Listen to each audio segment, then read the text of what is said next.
everybody. Tonight I'm going to show you what I learned about mining Flux.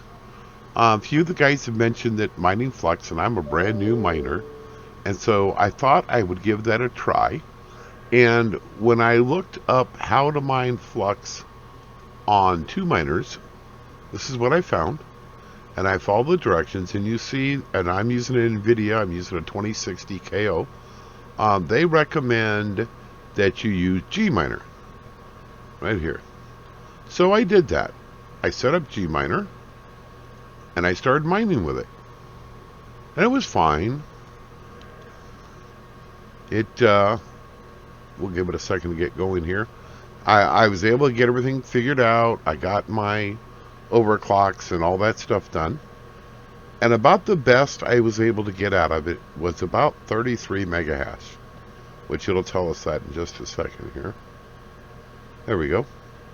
So 30 sols. Okay, I don't know why I said megahash. 149 watts of power and about 20 sols, 0.2 sols per watt. Okay, and it ran a little bit warmer than I would like. Okay, fine. So then somebody mentioned to use miniZ. And I'm like, what in the world's miniZ? So I did some research on it, and I found it over here. And I thought, oh, that control panel looks pretty cool. That's kind of like Hive. Okay, and I did some looking on there, and I used the GUI that they show you how to do here. Thank you. So it gives you this. You put in all your work. This is your worker that you build like you do on Hive OS. You put that all in. It starts it up, and it starts a terminal.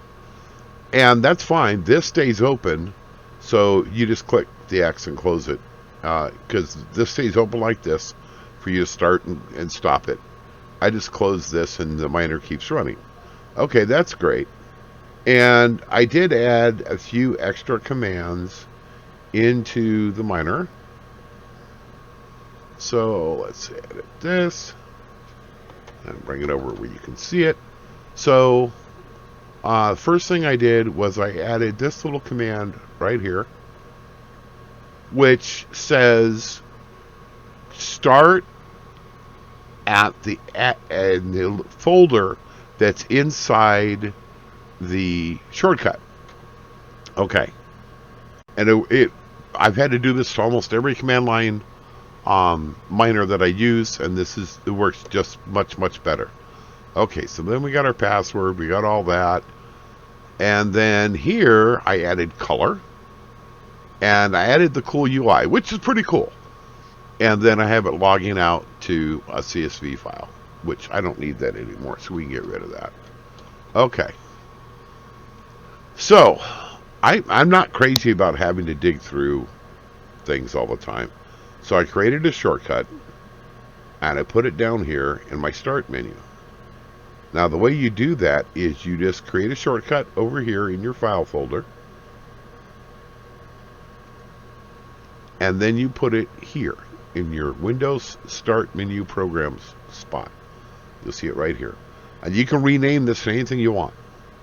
And then go into Properties, go to Advanced, make sure you run as administrator, and then I changed the icon because I like to have the icon of what I'm doing, and that's really simple. You copy the ICO file into your folder, and then you just select it. Okay, so that's all well and good.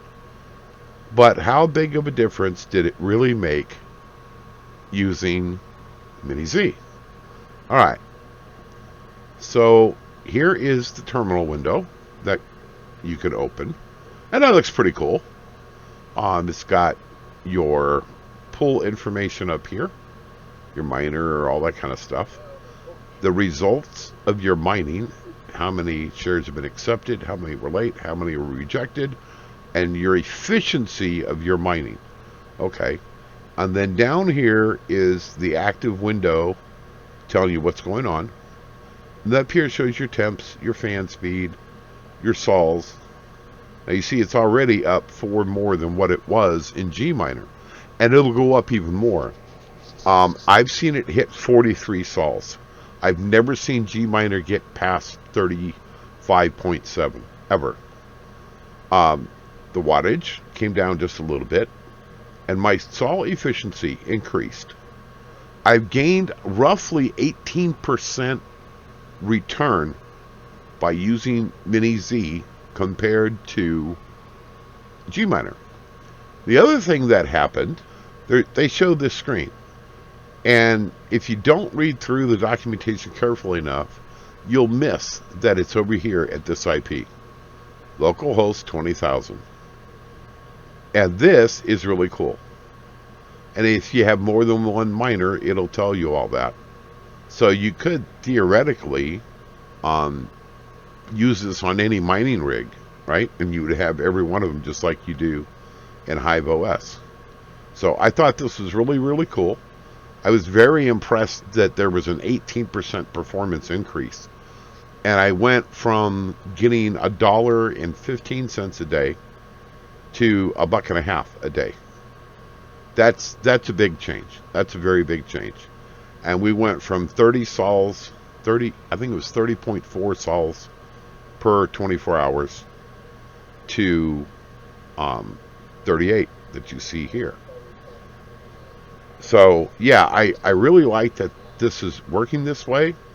And I went into I went and bought a little cheap kilowatt meter. So this is turning the computer on, nothing, just my normal computer. Okay, that's pretty freaking cool. Then this one is with Flux running, which isn't bad. So from here to here, you're looking at 140 watts, which is exactly what Hive said, or not Hive, miniZ says. Let's see, it says my wattage here somewhere. 146 right now is what it says. Okay, so that's, I found it's within like 2 watts. Okay, and then when I add Solana in, it jumps to 303. That means my total cost for the month of mining both Solana and Flux at the same time is only going to be $4.24. So I'm going to be having a net profit of roughly $42 a month. So mining with miniZ on Flux on 2 miners is a great way to do it. And I want to thank Red Panda and Hobbyist Miner and Mad Electron for informing me about Flux and the benefits of using 2 miners pool.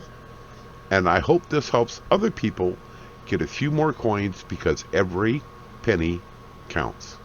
Thanks a lot. Have a nice day.